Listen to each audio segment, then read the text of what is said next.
সমস্যাগুলি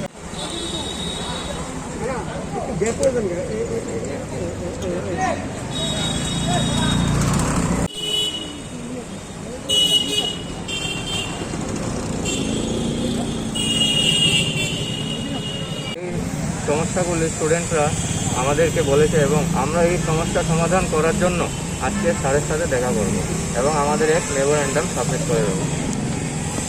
আপনার নামটা? আমার নাম রিপন দেব, বীরবিক্রমনগর শাখা। 14 তারিখ আমাদের ত্রিপুরা রাজ্যের 22টা ডিগ্রি কলেজের প্রথম সারির তালিকা প্রকাশ করা হয়। তো ওই তালিকায় অনেক সমস্যার সম্মুখীন হতে হচ্ছে ছাত্রছাত্রীদেরকে। তো যার কারণে আজকে আমরা ডাইরেক্টর সাহেবের সাথে এক মেমোরেন্ডাম সাবমিট করব। কারণ দেখা যাচ্ছে যে যারা আগরতলায় মহারাজা বীরবিক্রম কলেজ, বিবিএম কলেজ এবং উমেশ কলেজে ফর্ম ফিল আপ করেছে, তাদের নাম এসছে ধর্মনগর কলেজ,